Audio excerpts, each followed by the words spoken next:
SC ST যারা আছো এবং ওবিসি বা ওবিসি এনসিএল যারা আছো তারা জানো এনটিপিসির ফর্ম ফিল আপ করতে গেলে তোমাদের কিন্তু এই যে একটা সার্টিফিকেট কিন্তু লাগছে, যেটা কিন্তু সেন্ট্রালাইজড কাস্ট সার্টিফিকেট ফরম্যাট লাগছে।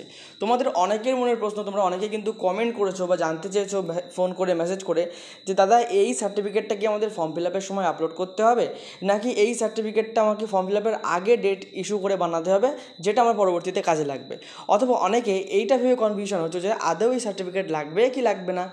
তাছাড়াও অনেকে কী করছে, ডাইরেক্ট কিন্তু এসডিও অফিসে যাচ্ছে, গিয়ে বলছে আমার এই সার্টিফিকেট লাগবে, সার্টিফিকেটটা দিন, যার ফলে কিন্তু বিভিন্ন রকম কিন্তু প্রবলেম ক্রিয়েট হচ্ছে। আজকের ভিডিওতে সম্পূর্ণ ক্লিয়ার করে জানাবো যে এই সার্টিফিকেট লাগবে কি লাগবে না ফর্ম ফিল আপ করার সময়। তোমাদের ফর্ম ফিল আপের জন্য কিন্তু লিমিটেড টাইম কিন্তু সরকার দিয়েছে, আনলিমিটেড টাইম কিন্তু দেয়নি। তো এই লিমিটেড সময়কে তোমরা নষ্ট করো না। অনেকে এই সার্টিফিকেটের ব্যাপারটা নিয়ে ফর্ম ফিল আপ করছে না, দেরি করছে, পরে হয়তো সার্ভার ডাউন থাকবে। তো তার জন্য কিন্তু এই ভিডিওটা খুবই উপকারী। ছোটো একটা ভিডিও তোমাদের জন্য করছি, ভিডিওটা প্রথম থেকে শেষ পর্যন্ত দেখবে, সব ডাউট ক্লিয়ার কিন্তু হয়ে যাবে। কাস্ট সার্টিফিকেট সংক্রান্ত সমস্ত ডাউট কিন্তু ক্লিয়ার হয়ে যাবে। তো hello friends, welcome to YouTube channel finance study. আমাদের ফাইন্যান্স স্টাডি ইউটিউব চ্যানেল প্রত্যেককে স্বাগত। প্রথমেই বলছি ভিডিওটা লাইক করে দাও। এনটিপিসির যে নিয়োগটা শুরু হয়েছে সেটা গ্র্যাজুয়েশন লেভেলের হোক বা আন্ডার গ্র্যাজুয়েট লেভেলের হোক, প্রত্যেকের জন্যই কিন্তু সেম প্রবলেম হচ্ছে। সেই ডাউটটা কিন্তু তোমাদের ক্লিয়ার করে দেবো আমি। সেই জন্য ভিডিওটা প্রথমে লাইক করে দাও, তোমাদেরই কাজে আসবে। এবং এই চ্যানেলে নতুন হলে সাবস্ক্রাইব করে দাও, কারণ রেলওয়ে রিলেটেড সব রকম খবরাখবর এবং অন্যান্য সব রকম চাকরি সংক্রান্ত খবর, ক্লাসেস, নোটস সব কিন্তু আমাদের এই চ্যানেলে কিন্তু পেয়ে যাবে। যার জন্য কিন্তু অবশ্যই সাবস্ক্রাইবটা করে দেবে। আমরা কিন্তু 10,000 সাবস্ক্রাইবারের খুবই কাছাকাছি আছি, তো অবশ্যই কিন্তু আমাদের পরিবারের অংশ হবে। দেখো, তোমাদের সামনে কিন্তু আমি একটা কাস্ট সার্টিফিকেট ফরম্যাট ওপেন করেছি, যেখানে লেখা আছে এসসি এসটি। সেম এরকম কিন্তু একটা ওবিসিদেরও আছে, ঠিক আছে? সেম একদম ওবিসিদেরও কিন্তু আছে, দেখতে পাচ্ছ ওবিসি এনসিএল সার্টিফিকেট ফরম্যাট বলে লেখা আছে। তো এই যে দু রকম টাইপের আছে, একটা এসসি এসটিদের জন্য, ওবিসি ওবিসি এনসিএলদের জন্য। তো এক্ষেত্রে এই ফর্মটা কি তোমাদের এখনই ফিল আপ করে এসডিও ফেসডিও এদের সই টই নিয়ে আপলোড করতে হবে, বা এর যে ডেট ইস্যু, সেই ডেট ইস্যুটা কি ফর্ম ফিল আপের আগে হতে হবে? অনেকগুলো প্রশ্ন তোমাদের মনে আছে। তার আগে উইথ প্রুফ, তোমাদের অনেক ইউটিউব চ্যানেল তোমাদের বোকা বানানোর চেষ্টা করে, সত্যি তোমাদের বোকা বানিয়ে ভিউজ কামানোর চেষ্টা করে। উইথ প্রুফ কিন্তু দেখাবো, যেটা কিন্তু আমাদের এই যে এনটিপিসির যে আমাদের যে নোটিফিকেশানটা বেরিয়েছিলো, এখানেই সব কিছু ক্লিয়ারভাবে লেখা আছে, ঠিক আছে? আমাদের অন্য কোথাও যাওয়ার কিন্তু প্রয়োজন নেই, এখানেই ক্লিয়ারভাবে লেখা আছে। কিন্তু যেহেতু এই যে তোমার এই পেজটা, এটা প্রায় অনেকটা পেজ, 80 পেজের মতো কাছাকাছি, এবং গ্র্যাজুয়েশনদের জন্য বেরিয়েছিল 76 পেজ 77 পেজ ছিল। এতটা পেজ হওয়ার জন্য কারোর পক্ষেই কিন্তু পড়ার সম্ভব হয় না যে কোন পেজে কোন ইনফরমেশান আছে, কোনটা আমার লাগবে, কোনটা লাগবে না। কিন্তু আমরা কিন্তু তোমাদের সম্পূর্ণ ডাউট কিন্তু ক্লিয়ার করে যাব। তোমরা এই পিডিএফটা যেখানে তোমরা পাবে, অবশ্যই অনেকের কাছে আছে, যাদের কাছে নেই, টেলিগ্রাম জয়েন করো, আমাদের ডেসক্রিপশন থেকে টেলিগ্রামে পেয়ে যাবে। সেখানে তোমরা যদি 13 নম্বর পেজে যাও, দেখো এখানে নিচে এক জায়গায় পেজ নাম্বার লিখে দেওয়া, এরকম জায়গায় কিন্তু পেজ নাম্বার লেখা আছে। এখানে তোমরা 13 নম্বর পেজে যাবে, আমিও তোমাদের সাথে সাথে 13 নম্বর পেজে যাচ্ছি। গিয়ে সেখানে দেখবে পরিষ্কারভাবে কিন্তু এই যে কথাগুলো, যে কোন সার্টিফিকেট লাগবে কি লাগবে না, আমি প্রথমে বলে দিচ্ছি তোমাদের কিন্তু এক্ষুনি কোনো রকম সার্টিফিকেট লাগবে না, কিন্তু এক্স্যাক্ট কী বলেছে সেটা আমি তোমাদেরকে দেখাচ্ছি। তো দেখো, আমরা কিন্তু প্রায় 13 নম্বর পেজে কিন্তু এসে গেছি, দেখতে পাচ্ছ পেজ নাম্বার 13 এখানে কিন্তু লেখা আছে।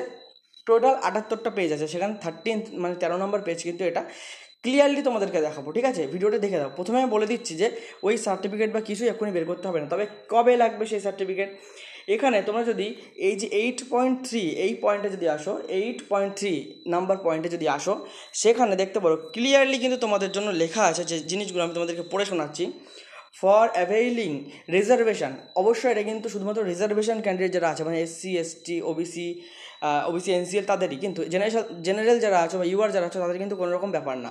তো বলেছে for availing reservation SC ST OBC NCL candidates should furnished caste certificate from component competent authorities as per the format given annexure 1 SC ST ক্যান্ডিডেটদের জন্য এবং অ্যানেক্সার 2 ওবিসি এনসিএল ক্যান্ডিডেটদের জন্য। মানে আমি একদম ভিডিওর প্রথমে যে পেজটা ওপেন করেছিলাম না, সেই পেজের কথাই বলছে। অ্যাট দ্য টাইম অফ, এখানে দেখো কী বলেছে, at the time of document verification. কী বলেছে এক্স্যাক্ট কথাটা, যে ওই দুটো সার্টিফিকেট তোমাদের লাগবে, কিন্তু কখন লাগবে? ডকুমেন্ট ভেরিফিকেশানের সময়। তোমরা অনেকেই জানো, অনেকে জানো না, যে এই যে এনটিপিসি এক্সামটা, এটা কিন্তু প্রথমে CBT 1 হবে, তারপরে CBT 2 হবে, যদি তুমি দুটোই কোয়ালিফাই করো। তারপরে গিয়ে কিন্তু যাদের যেসবগুলো পোস্টের জন্য টাইপিং আছে, টাইপিং টেস্ট হবে, তারপরে গিয়ে ডকুমেন্ট ভেরিফিকেশান। যেগুলো টাইপিং নেই সেগুলো টাইপিং হবে না, ডাইরেক্ট CBT 2 হওয়ার পরে কিন্তু তোমার ডকুমেন্ট ভেরিফিকেশান ডাকবে। ওই যে ডকুমেন্ট ভেরিফিকেশান, তখন গিয়ে কিন্তু তোমার এই সার্টিফিকেট লাগবে, তার আগে কোথাও কিন্তু কোনো রকম সার্টিফিকেট তোমাকে লাগছে না, ঠিক আছে? এবং অনেকে তাহলে বলছে তাহলে কি সার্টিফিকেটটা এখনই বের করে রাখবো, কারণ যখন দেখা যাচ্ছে আসবে তখন যদি বলে ফর্ম ফিল আপের আগের ডেটে ইস্যু হওয়া লাগবে, সেক্ষেত্রেও তোমাদেরকে আমি বলে দিচ্ছি এই যে ওবিসি সার্টিফিকেট, ওবিসি এনসিএল বলো বা এসসি এসটি বলো, যে সেন্ট্রালাইজ সার্টিফিকেটের যে তোমার ফরম্যাটটা, এখানে যে ডেট হয় এটা কিন্তু 1 বছরের জন্য কিন্তু গ্যারান্টেড থাকে, ঠিক আছে? 1 বছর, 1 বছরের বেশি হয়ে গেলে সেই কাগজের বা সেই সার্টিফিকেটের কিন্তু কোনো মূল্য নেই। তোমরা যদি এটা ভাবো যে এখন আমরা ওই জিনিসটা অ্যাপ্লাই করে রাখবো বা এখন আমরা ইস্যু ডেট দিয়ে আমরা ফর্ম ফিল আপ করবো, তাহলে একটা কথা বলে দিচ্ছি, সেই ক্ষেত্রে কি দেখা যাবে, এই যে তোমার এনটিপিসির পরীক্ষাটা, এটা 2024-এ তুমি ফর্ম ফিল আপ করছো, মানে ধরো এই তুমি সেপ্টেম্বর অক্টোবরে ফর্ম ফিল আপ করছো, ধরলাম অক্টোবরে করছো, তোমার এই যে পরীক্ষাটা কমপ্লিট প্রসেস যে 2025-এর অক্টোবরে হবে তার কিন্তু কোনো রকম গ্যারান্টি নেই। তুমি ধরে রাখতে পারো যে 2025-এর অক্টোবরে কিন্তু হবে না, 1 বছরের ভিতরে দুটো সিবিটি টেস্ট, ডকুমেন্ট ভেরিফিকেশান সব কিছু কিন্তু কমপ্লিট না, আমরা আগেও ওই ক্ষেত্রে কিন্তু দেখেছি। সুতরাং এটা কিন্তু 2025-এর হয় ডিসেম্বর, নভেম্বর, ডিসেম্বর, অথবা দেখা যাচ্ছে 2026-এরও ফেব্রুয়ারি, মার্চ পর্যন্ত যেতে পারে, অর্থাৎ এই 1 বছরের ভ্যালিডিটি কিন্তু থাকছে না। যদি তুমি এখন বানিয়ে রাখো তাহলে কিন্তু ওই জিনিসটার কাজে দেবে না। সুতরাং এখন এইসব করার কিন্তু কোনো রকম চিন্তা মানে মাথায় না আনাই ভালো। যে তোমরা অনেকে এসডি অফিসে যাচ্ছ, তারা কিন্তু হ্যারাসমেন্ট করবে যে তুমি কেন এসেছো আজকে, তোমার কিসের জন্য দরকার, তুমি বলবে আমি ফর্ম ফিল আপ করবো, ওরা বলবে কিসের জন্য, ফর্ম ফিল আপ করার জন্য আবার এসব দরকার হয় নাকি, ঠিক আছে? সুতরাং ওই সব ঝামেলায় যাবে না, তোমরা বাড়িতে সাইবার ক্যাফেতে বা বাড়িতে নিজেরা যেভাবে পারো ফর্মটা ফিল আপ করো, এখানে কোনো রকম কিন্তু ওই সেন্ট্রালাইজ ফরম্যাট এখন লাগছে না, সুতরাং ওটা নিয়ে মাথা ঘামিয়ে লাভ নেই, সময় থাকতে তোমরা ফর্ম ফিল আপটা করো। আশা করি ওবিসি, এসসি, এসটিদের যে ডাউটটা ছিল আমি ক্লিয়ার করতে পেরেছি। এবং আরও কিছু কথা এখানে বলে দিচ্ছি, তোমরা তোমাদের এই সেন্ট্রালাইজ ফরম্যাট যখন বের করতে হবে তোমাদের, তখন কিন্তু আমি ভিডিও করে দেবো, ওই অ্যানেক্সার 1, অ্যানেক্সার 2 যেটা দেখেছো ওই ফর্মটাই ফিল আপ করে নিয়ে যেতে হয়। তা বাদেও তোমরা যদি এখন মনে করো যে যেসব ক্ষেত্রে কাস্ট সার্টিফিকেট লাগছে, সেক্ষেত্রে কিন্তু তোমার বা কাস্ট সার্টিফিকেটের নাম্বার লিখতে হচ্ছে, সেক্ষেত্রে কিন্তু তোমার যে সেন্ট্রাল মানে তোমার যে রাজ্য সরকারের ওই কাস্ট সার্টিফিকেট নাম্বার দিয়ে কিন্তু তোমরা লিখতে পারো, ঠিক আছে? অসুবিধা কিন্তু কিছু নেই। তো সেক্ষেত্রে তোমাদের বলে দিলাম। এবং যারা ইবিএস মানে ইকোনমিক্যালি ব্যাকওয়ার্ড যারা আছো, তাদের ক্ষেত্রে বলে দিচ্ছি, অনেক সময় তাদের ওই যে কাস্ট সার্টিফিকেটের উপরে তাদের কিন্তু একটা ছাড় বা দিচ্ছে, তো সেক্ষেত্রে কিন্তু তোমরা অবশ্যই তোমাদের কাস্ট সার্টিফিকেট লাগুক বা যেটা লাগুক, ওটা তোমরা স্টেটের ফরম্যাট কিন্তু দিলেই হবে, ঠিক আছে? এবং এখন ওইভাবে কিন্তু কিছু আপলোড করা লাগছে না, সেহেতু তোমাদের চিন্তার কোনো কারণ নেই। তোমাদের এই রেলওয়ের এনটিপিসি সংক্রান্ত আমি জানি আরও হাজারো প্রশ্ন তোমাদের মনে থাকতে পারে, অবশ্যই কিন্তু এই কমেন্টে কিন্তু করে দেবে, এই ভিডিওর কমেন্টও করবে, প্রত্যেককে আমি কিন্তু রিপ্লাই দেবো, তোমার প্রত্যেককে কোশ্চেনে কিন্তু রিপ্লাই দেওয়া হবে। এবং ইউটিউবে কিন্তু এরকম খুবই কিন্তু কম দেখা আছে যারা তোমাদের এই পড়ে কিন্তু শোনাচ্ছে, আমি কিন্তু পুরোটা পড়লাম না, পুরোটা আমাদের পড়া আছে, আমরা বুঝে গেছি, তোমাদেরকে জানালাম, তোমরা এইখানটা পড়ে নিতে পারো, আমি পেজ নাম্বার, পয়েন্ট নাম্বার সব বলে দিলাম।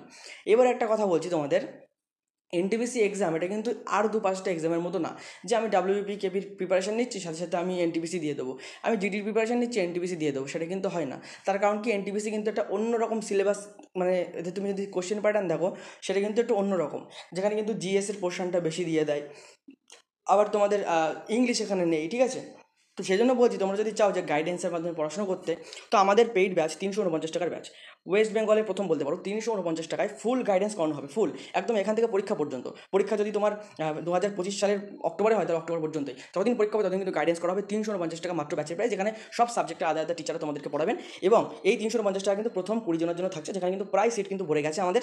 তোমরা যদি মনে করো এই মাত্র 350 টাকায় আমাদের কোর্সটি নিতে, অবশ্যই কিন্তু স্ক্রিনে দেখতে পাচ্ছ একটা পোস্টার তোমাদের উপরে আছে, অথবা আমি নাম্বারটা বলে দিচ্ছি 8207092579, এই নাম্বারে তোমরা জাস্ট হোয়াটসঅ্যাপে লিখবে রেলওয়ে এনটিপিসি ব্যাচ, তোমাদের কিন্তু সম্পূর্ণ কিন্তু আমি কিন্তু প্রসেস বলে দেবো, ঠিক আছে? তো এই অফারটা কিন্তু আমরা বেশি দিনের জন্য বা বেশি স্টুডেন্টদের জন্য রাখতে পারছি না, অলরেডি আমাদের অনেক স্টুডেন্ট কিন্তু ভর্তি হয়েছে, সব সাবজেক্টের class, mock test, practice set, video class, PDF, notes, books সব কিছু কিন্তু প্রোভাইড করা হবে এই প্রাইসের মধ্যে।